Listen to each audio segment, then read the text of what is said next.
गसाइगावआव पुलिसा सेबनानै गंसे कन्टेनाराव सिखावै लाबोनाय मोसौ हमनो हायो।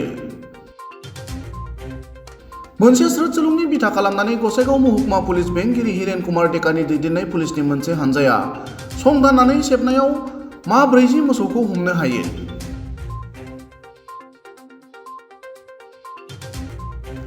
गसाइगावनि 27 नं हादरारि राजा लामायाव सोरांसि समाव पुलिसनि हानजाया PB13AR4715 नम्बरनि गंसे कन्टेनारखौ सेबनायाव सिखावै लाबोनाय मा-40 मोसौजों लोगोसे सासे सुबुंखौ हमनो हायो।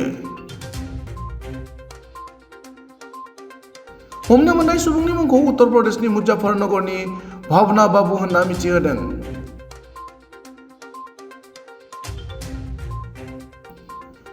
गुबुन फारसेथिं मोसौफोरखौ बिहारनिफ्राय मेघालयनि बर्निहाटसिम लांबाय थादोंमोन होनना पुलिसनि फारसेनिफ्राय मिथिहोदों।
खुलुमबाय।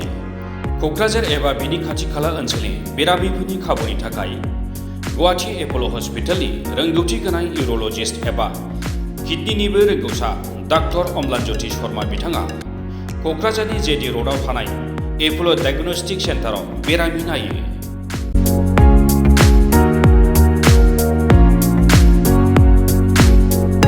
जायफोर बेरामिहा हासुनायनि जेंना जेरै हासुदैया एसेल' गनाय, खनले खनले हासुनो ओंखारनाय, हासुनाय समाव आलौनाय, थामहिनबा किडनियाव अन्थाइ जानाय, किडनिनि टिउमार, केन्सार, प्रस्टेटनि जेंना एबा प्रस्टेटिक केन्सार, टिउमार, आइजो आरो गथ'फोरनि हासुनायाव जेंना जानाय एबा इउर'लजिकेल जायखिजाया जेंनानि थाखाय स्क्रिनआव होनाय फन नम्बराव नोंथांमोनहा कन्टेक्ट खालामनो हागोन।